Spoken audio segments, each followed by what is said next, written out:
Is Cain Velasquez the next big thing in the UFC heavyweight division? Is Martin Kampmann willing to die on his shield? And will Matt Hamill hammer the final nail into the coffin of Tito Ortiz? This is the Fight Network's preview of UFC 121. Woo!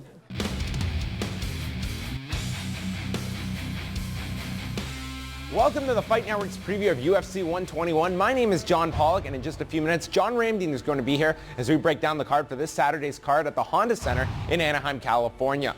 From a main card perspective, this is one of the more loaded cards of the year, as we will see where Tito Ortiz fits into the 205-pound division in 2010 when he meets former pupil Matt Hamill. Jake Shields makes his much-anticipated Octagon debut as he moves back to the welterweight division, but it's the heavyweight championship bout that is going to draw the significant business for this show, featuring two of the best wrestlers to ever compete in the UFC's heavyweight division. Brock Lesnar defends his UFC heavyweight championship for the third time this Saturday night as the 5-1 NCAA Division I champion meets a man 5 years his junior in undefeated Cain Velasquez, who fights out of the American Kickboxing Academy. The world has watched Lesnar mature as a mixed martial artist, evolving from a rookie mistake in his UFC debut being submitted by Frank Mir to stopping Shane Carwin with an arm triangle at UFC 116. Velasquez last fought at UFC 110 where he stopped former Pride heavyweight champion Antonio Rodrigo Nogueira. I think just Brock's a little bit too strong, too big for him, and I think when Brock gets a hold of him, we've seen in the last fight, the different skills that Brock brings to the table, how he's able to, work past adversity. I think, this is Brock's fight to win. Brock needs to be in impeccable shape. Brock needs to be in the best shape he's ever been in.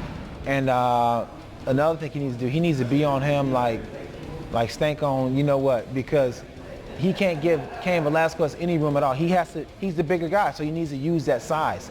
He needs to be on from the bell ring in his chest and stay in his chest the whole entire fight. And that's the way he imposes that size on him, because he may not be the better conditioned athlete, but he is the bigger one. He is the stronger one. So he has to stay in his chest to win this fight. Cain, he was a light wrestler. He was a heavyweight, but he was light, and he wrestled Division I, and he did well. So he knows what I'm talking about. He knows how to wrestle against the bigger guy. Not only does he know how to wrestle against the bigger guy, but he has common sense. He knows when the shot's coming. That comes from years of watching the shot come in. He has better hands. So I think if Brock wins, it'll be better for our sport, just because his marketability and who he is, and he makes people tune in. He's like that. He's a beast heavyweight. You see this big freaking Viking. You know what I mean? That's good for our sport. But if Cain wins, he has a Hispanic following that I'll be very proud of him for doing that, given the whole Mexican race, someone to look up to like that. So I'm rooting for Cain because I think it would be awesome for him. I think it would be awesome for his race. And he's the little guy. You got to root for the little guy. But Brock, when it comes to our sport, I think it would be better if Brock won. But I'm rooting for Cain. Oh, Cain's got amazing hands. Cain's got some really good hands. And I think that's probably the biggest difference making his hand. And the fact that Cain believes in his hands. You know what I'm saying? It's just good. It's one thing to have good hands and I can throw hands. But it's another thing to believe in those hands where you say, you know what? I'm going to stand right here in the center of this octagon and just let these hands go. You know what I'm saying? And that's another thing when you start believing in those hands. From Webster, South Dakota to world heavyweight champion. This is a phrase that describes one of the most physically intimidating athletes to have ever entered the octagon. Growing up in rural landscape, Lesnar developed a strong work ethic from an early age that would benefit him upon starting his amateur wrestling career. Eventually growing into a natural heavyweight, Lesnar entered into the world of professional wrestling, and it was there where he learned the art of self-promotion, a skill that would prove to be beneficial for his MMA career. What's the biggest difference between professional wrestling and MMA? MMA is real and wrestling is fake. For anybody that doesn't know that, you're living in a cave. Cut the music. Upon his arrival in the UFC, many questioned and criticized Lesnar's abilities due to his pro wrestling background. Despite his UFC debut loss to Frank Mir, Lesnar demonstrated potential in that bout and will prove his worth with a victory over Heath Herring. To come in and take on a guy like Heath Herring, I'm really blown away. Like I said before, I'm impressed. He didn't just beat Heath Herring. He beat Heath Herring. Brock's smart enough to know that this is not professional wrestling. Brock Lesnar was famous in pro wrestling, but he's an NCAA Division I champion. It's not like he pumped iron, went there, talked crap, did flips in pro wrestling. It's not like that. He is a legit wrestler. and only his fourth professional fight, the two-time NCAA All-American, will prove his critics wrong, defeating MMA legend Randy Couture to become UFC heavyweight champion. I think anyone else from pro wrestling that comes that doesn't have a wrestling background is going to get murdered. Brock was different because he had a wrestling background, so you got to respect that. Lesnar would avenge his loss to Frank Mir and in the process promote himself as one of the biggest heels in mixed martial arts.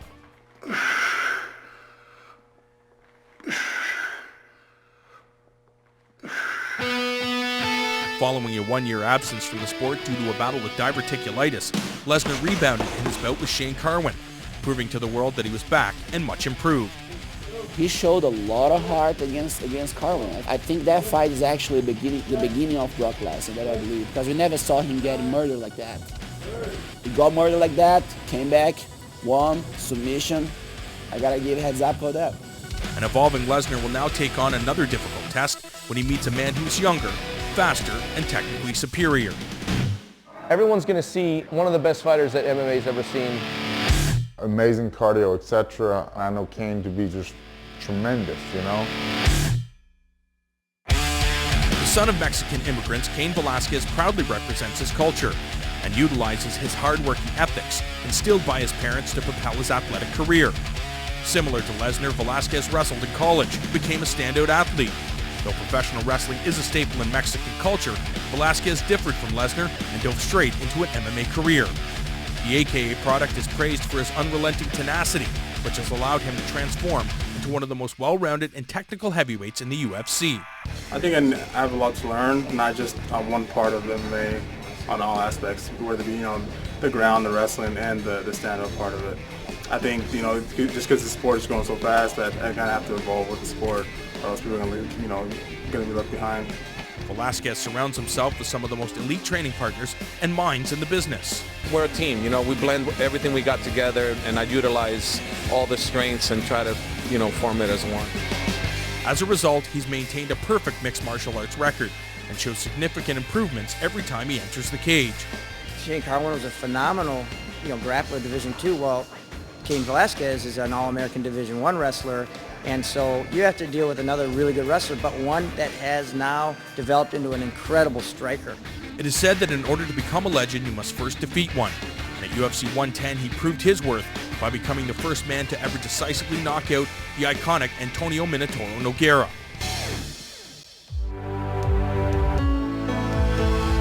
Climbing the ladder of success one step at a time, Velasquez rolls into Anaheim, California with a chance to make history one more time and become the first Mexican-American to hold UFC heavyweight gold. Velasquez now trying to finish off Jeremiah Constant, and I think he will.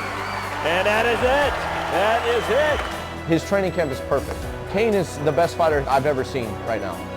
On Saturday night, the Southwest takes on the Midwest. One man will look to continue his path of devastation and cement a legacy, while the other fights for pride, opportunity, and cultural acceptance.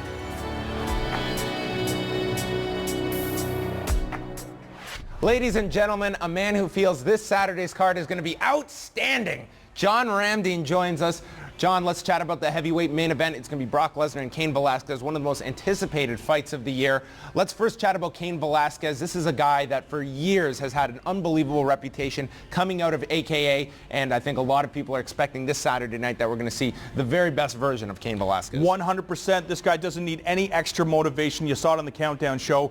He's already motivated to fight. Now he has a family he fights for. So Cain Velasquez will be in the best shape of his entire career, and he's going to bring a skill set that very few heavyweights have. Is it safe to assume that we can give the striking edge to Velasquez on his feet while Brock Lesnar possessing a tremendous amount of power? For every 4 shots Velasquez may land, Lesnar can hit that one big power shot that could make this a very early stoppage. Yeah, very possible. And I think that's going to be the difference in this fight. I think Cain Velasquez is going to utilize his wrestling skills to keep this fight standing. He wants to go for the knockout punch like Shane Carwin did in his fight, and I think he'll be able to capitalize. I think if he pushes the pace and keeps this fight standing, we could see a new champion. We've seen Lesnar in the past want to stand and trade with other strikers. Do you expect that to be how the fight starts, and will it evolve into a wrestling contest? I think Brock Lesnar knows, and his trainers know, that the best way for him to win this fight is to put Cain Velasquez on his back, use that huge size and strength advantage, and to go for the ground and pound and take Cain Velasquez out. I don't know if he'll be able to stop him, but at least he'll overwhelm him to the point where the referee may be forced to come in and stop the contest. Now, heading into the week of the fight, Cain Velasquez is right around the 250-pound mark. We know Lesnar is going to be coming in at around 265, probably even more than that come fight time. How is that going to play a factor if this should go into rounds 4 or 5? I don't think it's going to play a factor. I think both guys know what's on the line here, and I think the conditioning not going to be a factor. Brock Lesnar knows what it's like to cut weight and to be in tip-top shape. And again, at 33 years of age, we may not see the best Brock Lesnar that we're going to see. We're going to see the best Brock Lesnar we've seen to date, and I think he's going to take his conditioning to a new level, and I think we're going to see that. So shall Brock Lesnar be retaining his UFC heavyweight championship, or will a new king be crowned Saturday night? It all comes down to the style. If Brock Lesnar can get this fight down to the ground, I can see him winning this fight.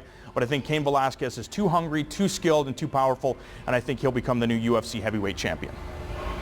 Former Strikeforce middleweight champion Jake Shields makes his long-awaited UFC debut Saturday night, moving back down to 170 pounds. The 25-4-1 American Jiu-Jitsu ace will be welcomed to the organization by Denmark's Martin Kampmann, who holds a record of 17 wins and 3 losses. Kampmann himself moved down from 185 in 2009 and has since gone 4-1 in the UFC's welterweight ranks. With Jake, his ability on the ground is unbelievable. Everybody who's gone with him, who's trained with him, will say that when he's on top and you cannot get away. You're done. The only problem is he doesn't have a great striking game at all. Even if he's on his ground and pound, he doesn't have any zip in that. His stand-up is not that great. You know, he's really about still getting the person down on the ground. And there's so many great strikers in the top welterweight division that also are really good grappling guys. It's going to be interesting to see how he fares with some of these guys, and if he really is ready for a guy like George St. Pierre, which I don't know if he is. I think it's a great fight. Martin Kampmann's a really tough guy. I think Jake Shields is a little better on the ground, so if Jake Shields takes him to the ground, I think he's going to win over there. It all depends on which Jake Shields I think shows up. If it's the same Jake Shields that got him into the UFC, the guy who beat Dan Henderson, I think he does his thing and he beats Kampmann. But if it's a Jake Shields that's trying to be exciting, Jake Shields is listening to the criticism saying that he's in the UFC, the big show, so now he has to try to stand up a little bit more or do something outside of his element. I think Kampmann has a good chance of beating him. Kampmann is very good, and sometimes, Kampmann is hot and cold on how good he is sometimes. He gives you flashes of it. I think his last fight, he looked very, very, very good in his last fight. Or as a fight before, but he's, sometimes he looks good, sometimes he's like, sort of. Over the years, Jake Shields has slowly climbed the welterweight ranks, dispatching many that stood in his way. Oh, you know what? He's got it sunk in, gentlemen, and it's over. It's over! Jake Shields! No! Oh, he gets up! Jake Shields! Because of a down baller! Jake Shields! After making his professional mixed martial arts debut more than a decade ago, Shields has flown under the radar, honing his skills at the Cesar Gracie Academy in Pleasant Hill, California, in hopes of one day competing against the best in the world. It's a huge opportunity for me and a ton of pressure, but I feel like I can perform under pressure, so I'm excited. The Brazilian Jiu-Jitsu black belt hasn't tasted defeat in more than 5 years and is currently riding a spectacular 14-fight winning streak. Jake Shields! Jake Shields! Jake Shields! After capturing Elite XC and Strikeforce Gold, Shields started to garner attention from fans everywhere. In April of this year, the lifelong vegetarian put his 185-pound title on the line against MMA superstar Dan Henderson. He looked incredible manhandling the former Pride 2 Division champion. Putting on a clinic, a jiu-jitsu wrestling clinic. And his most impressive performance to date to retain his belt. Of the winner and still champion, Jake Shields. After the victory, fans marveled at the single father's incredible grappling abilities, but questioned how he would fare in the UFC's talent-rich welterweight division. After inking a multi-fight contract with the world's top promotion, Shields will now have a chance to test his skills against the absolute best fighters from around the globe. One of those fighters is Danish Muay Thai champion Martin Kampmann. I think he's got really good standing, and he's got really good chokes as well. So you got to be careful trying to take him down because he's got really great guillotines. The Hitman's MMA path has been similar to his California counterpart, starting in the middleweight division and then dropping to 170 pounds. After edging out Carlos Condit by split decision, the well-rounded Extreme Couture product would welcome British slugger Paul Daly to the promotion. Ego would get the best of the 28-year-old, as Daly's firepower was too much to handle, and Kampman would be stopped for just the third time in his career. The former Cage Warriors champion would rebound with an impressive submission win over Minnesota MMA pupil Jacob Volkman. And most recently, he toppled top 10 welterweight Paulo Thiago, giving him the chance to welcome another highly touted newcomer. They're hyping him up a lot, and I think also a lot of his fights, have been kind of boring. So I think, if there's pressure on anybody to make a good fight, it's him. It takes two guys to make a good fight, and I think I've always had good performances in the past. So hopefully I'll get some credit when I beat him then. Of Kampman's 17 professional victories, 13 have come by way of stoppage, making this encounter a very compelling one. I want to go out there and fight to my ability and don't, let pressure get to me or anything. I think that's all I really need to do, wherever it is, bring the pressure on him and break him. It has been said that if Shields manages to take out the versatile Dane, he will be next in line for a crack at the 170-pound strap. There's no secret to his game. All his fights, he tries to get people to the ground, so I'm sure he's going to try to do that to me as well. But I think the key's going to come down to defending the takedown then and punish him for trying. If Kampman can spoil the party in Shields' home state, UFC brass could come knocking with a contract to fight for his first UFC title. John, I know you're excited about this one. Jake Shields making his long-awaited UFC debut, and he's coming down to 170 pounds, which I think is the best weight for him in the organization. I agree. Jake Shields, he doesn't have a problem fighting at 185 pounds, but this is the weight that makes the most sense for him. He wants to crack at George St. Pierre's 170-pound strap, and the best way to do it is to take out some of the best in the welterweight division if you want to fight for the 170-pound title. So I think he's taking this fight very seriously, and I think a lot of new fans will be surprised by Jake Shields. Kampman is obviously a very dangerous striker and very good takedown defense. How is that going to play a problem into Shields, and is he going to try and secure the takedown right away? Well, the first thing is the fight starts standing, and Martin Kampman definitely has an advantage in the stand-up department. I think he'll use his wrestling that he's learned at Extreme Couture with Mike Pyle, who is getting ready for his fight with John Hathaway. So Mike Pyle, a great training partner to have in preparation for Jake Shields. So I think Martin Kampman will use that takedown defense, sprawl and brawl to try to batter Jake Shields and hopefully get the knockout standing. Should this one go to the ground, Shields has one of the best ground games in the entire sport. How can Kampman hang with him on the ground, or can he? He can.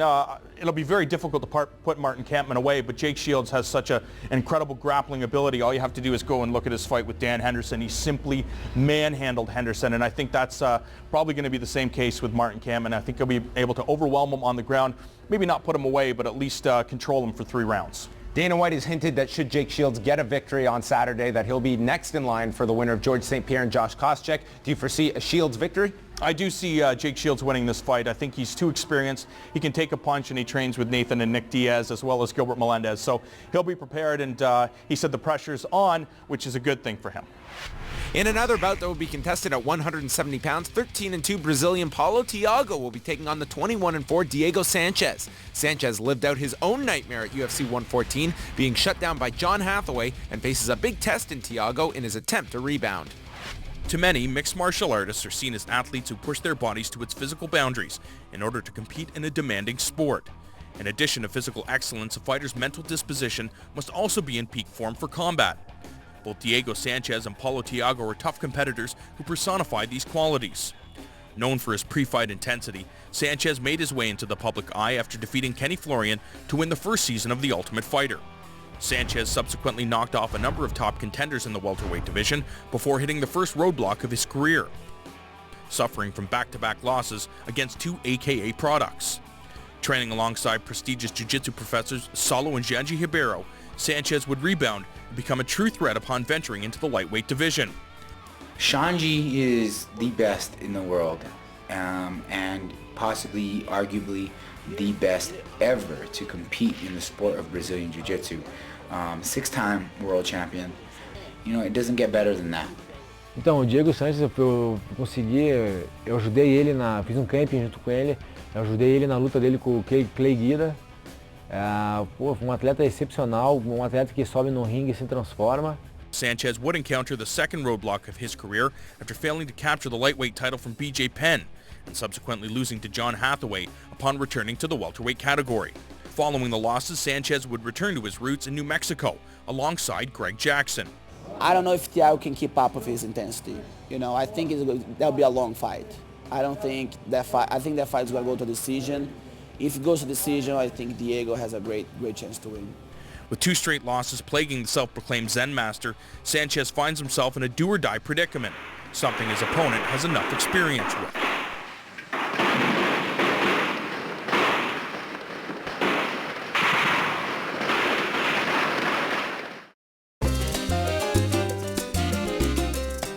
Typically, one associates the city of Rio de Janeiro with hot sun and sandy beaches. But there's one side of the city of God that paints a different picture.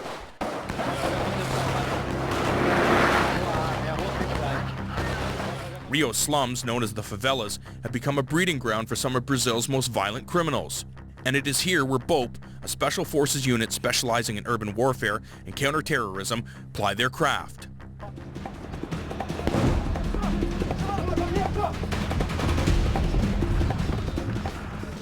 Though Paulo Thiago is not the first military soldier to enter mixed martial arts, his activeness acts as a secret weapon inside of the octagon.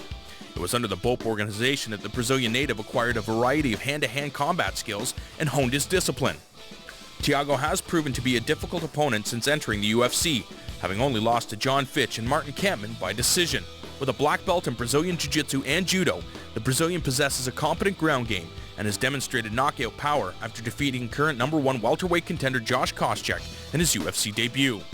With both Sanchez and Thiago coming off a loss, each man will try to get back to the win column and create a new path to victory. The well-rounded Sanchez is always a stiff test for any opponent, but the same can be said about Thiago, a man who proudly walks around the dangerous streets of Rio with the BOPE crest on his chest and an M16 in his hand. While fight night is on Saturday, and he'll be back to work on Monday morning, ready to take on the next challenge. John, Diego Sanchez returns to action on Saturday night. A very, very disappointing effort against John Hathaway earlier this year. I'm a little surprised he's remaining at 170. I think he should be fighting at lightweight right now. I think that makes the most sense, but Diego Sanchez is still one of those fighters that can compete in 2 different weight categories and still look good. He lost to Josh Koscheck and John Fitch. No harm in that. The 2 guys in the top 5 in the division.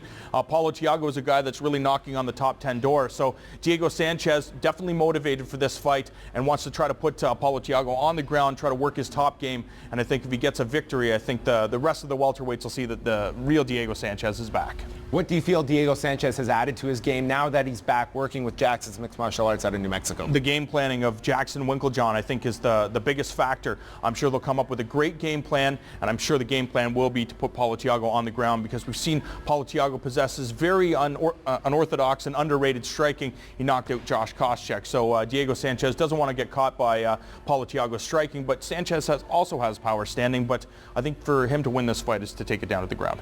And are you choosing Diego Sanchez to make a riveting comeback? I have no idea. Fantastic, everyone. Tito Ortiz is finally back in the octagon after an 11-month layoff that included neck surgery. The Huntington Beach bad boy's stature within the 205-pound ranks has been questioned and will no doubt lead to Ortiz being under the microscope Saturday when he meets his former student, the 9-2 Matt the Hammer Hamill. Ortiz has not won a fight since October of 2006, while Hamill rides a 4-fight win streak into UFC 121. I think Matt Hamill, he lives a very more relaxed, simple lifestyle. He lives out in Utica, New York. He's not worrying about going to Long Beach and going all hardcore. He's probably out there working to beat one of his idols. So I'm rooting for Matt Hamill.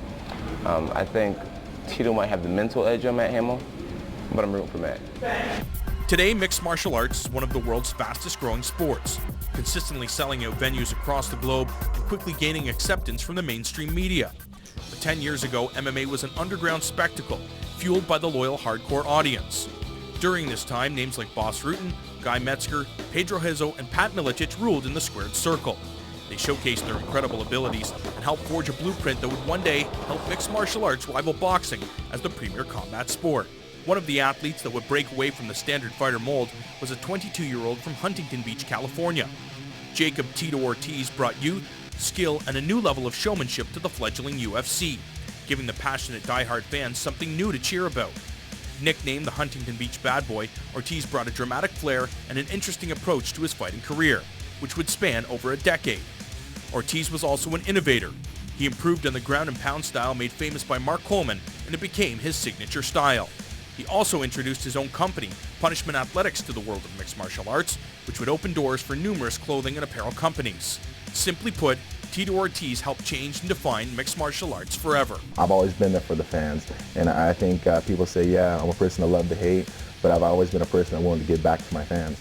During The Ultimate Fighter Season 3, Ortiz would mentor hearing-impaired fighter Matt Hamill, taking the standout wrestler under his wing. Woo! Yeah. Ortiz helped guide and nurture the skills of the former NCAA champion, and as a result, Hamill would get major FaceTime on Spike TV. After the show, Hamill would find his own path and would be successful in doing so, defeating some of the rising talent in the division. Now it's a story of teacher versus student, and some question if the student can meet the challenge, or if the student has surpassed the teacher. John, where were you on October the 10th of 2006? Chances are you were watching the last time Tito Ortiz had a victory inside of a UFC octagon. He is going to attempt to defeat Matt Hamill on Saturday night. Personally, I see two wrestlers here, one who has very much evolved his striking, and another guy who the 205-pound division has simply passed him by, and I think Matt Hamill is going to exploit that on Saturday. I think you're absolutely incorrect. I think Tito Ortiz is going to batter Matt Hamill standing. I think that Tito's far too experienced. You have to go back and look at his fight with Lyoto Machida. Tito did very, very well in that fight, including when Machida took him down to the ground, locked in a triangle choke. Tito Ortiz, a very underrated fighter, and I think he says his back's good to go. Oh, please. So. He said his back is fine every single fight, and then the post-fight we get the list of injuries. Oh, I had a broken eye socket. My head was fractured. That's a possibility. Tito, this guy's coming back from neck surgery. You don't think that's going to have any problem with his game plan here? Did it hurt Kurt Angle? Kurt Angle is a machine, and he's also in a worked sport. Tito Ortiz should be moving over to professional wrestling at this stage of his game. Didn't Kurt Angle win the Olympic gold medal when he was had 14 years ago, John, and he had drugs shot into his neck. Well, I think Tito Ortiz will bring it. I think Matt Hamill is just, I think he's not on the same level as the rest of the 205-pound division, that upper echelon of guys. And I think Tito Ortiz, maybe not the top 5, but he's very close to the top 10. And I think you'll see a rejuvenated Tito Ortiz in this fight. Matt Hamill, I think, is going to absolutely annihilate Tito. Your pick. Yeah, my pick is Tito Ortiz. I just don't think Matt Hamill has enough tools. And all you have to do is go back and watch the Rich Franklin fight. When he tries to compete with guys at the upper level, what happens? That was 2 years ago. Completely different fighter.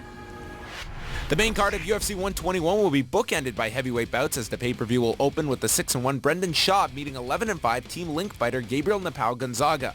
The last two fights for Schaub in the UFC were both victories, lasting a combined time of 1 minute and 54 seconds. Gonzaga enters this fight following a first-round TKO loss to Junior Dos Santos.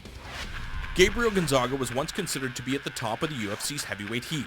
After dispatching Mirko Cro Cop in electrifying fashion, Napao would face Randy Couture for the UFC crown, but would fall short in his bid. Randy, the Natural Couture! The Brazilian possesses a sensational fighting style, with every one of his fights ending by stoppage. In 16 professional mixed martial arts bouts, the Brazilian Jiu-Jitsu black belt would only falter against the division's best, including Shane Carwin, Junior Dos Santos, and the man that holds the only legitimate victory over Fedor Emelianenko, Fabrizio Verdun. As the landscape of mixed martial arts changes, so must the attitude and approach from its combatants. The Mundial champion has attempted to take a page out of the pro wrestling playbook and reinvent himself as a playful and respectful good guy. The term wrestling fans use for this type of character is babyface. You got this one here for you nice.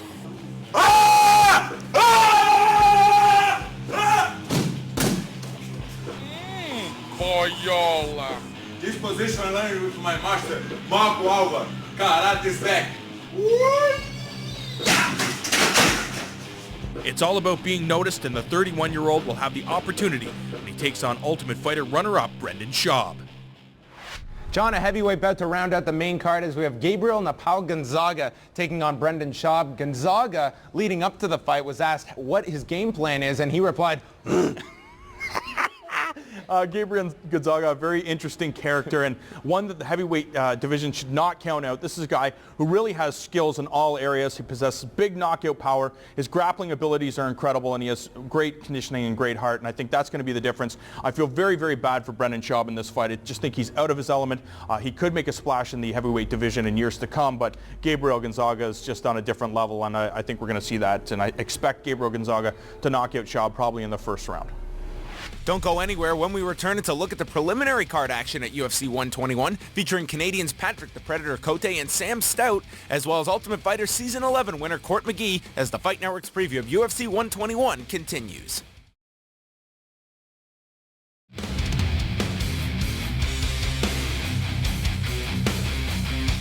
In a fight that will air on Spike prior to the pay-per-view, Ultimate Fighter Season 11 winner Court McGee enters the octagon for the first time since his season finale victory to meet the 15-6 Ryan Jensen, who is coming off a submission victory over Jesse Forbes at UFC 114. In a battle of two middleweights coming off of losses at UFC 113 earlier this year, 13-6 Patrick the Predator Cote looks to rebound from his loss to Alan Belcher as he meets 6-3 Filthy Tom Lawler, who was submitted by Joe Dirksen at UFC 113. In 170-pound action, 36-year-old Mike Guyman is looking for back-to-back wins following a victory over Yoshiyuki Yoshida as he takes on 10-1 Daniel Roberts, who was victorious over Forrest Petz at UFC 116 by split decision. International blood will be spilled with Canadian Sam Stout going for his 5th victory inside the UFC against British fighter Paul Taylor, who enters this fight with a record of 10-5-1. Taylor has lost 4 of his last 6, but has taken home the Fight of the Night bonus in 3 of those bouts, and combined with Stout, these two have 8 Fight of the Night bonuses between them. 13-3 middleweight Chris Kamotsi from the Ultimate Fighter Season 11 looks to follow up on a unanimous decision victory over James Hammertree against the debuting South Korean Dong E Yang, who enters the UFC with an unblemished record of 9-0. The preliminary card rounds out with heavyweight action as 6-0 John Madsen will face the toughest opponent of his career in the controversial 36-15-1 Gilbert Yvel. One would have to assume Yvel is on the chopping block as he enters his fight with an 0-2 record in the UFC, with losses to Junior Dos Santos and Ben Rothwell. John, UFC 121, a loaded card. Looking at preliminary card action, 2 Canadians in action. We're going to see Patrick Cote meeting fellow middleweight Filthy Tom Lawler, as well as Sam Stout. He'll be in lightweight action against Paul Taylor. And I know it's going to be hard to top Cain Velasquez and Brock Lesnar for Fight of the Night, but if anybody's going to do it, Paul Taylor and Sam Stout. Well, Sam Stout, one of the most fan-friendly styles in all mixed martial arts, loves to stand and trade, and although Paul Taylor, very capable standing, he'll want to get this fight down to the ground and try to utilize his submission skills, but Sam Stout, just one of these rising stars. And Patrick Cote, Tom Lawler, I don't think that there's any question. Lawler wants to get this fight down to the ground, exploit Patrick Cote's submission defense, and Cote wants to do what he always does and go for the big knockout. It's UFC 121 taking place this Saturday night from the Honda Center in Anaheim, California. On behalf of everyone here at Extreme Couture Canada, our staff at the Fight Network, he's John Ramdian, I'm John Pollock. Enjoy UFC 121 this Saturday night. I think I have a lot to learn, not just on one part of MMA, on all aspects, whether it be the ground, the wrestling, and the stand-up part of it. I think just because the sport is going so fast that I kind of have to evolve with the sport, or else people are going to be left behind. It really hasn't sunk in yet. I'm glad it's over. I really enjoyed it.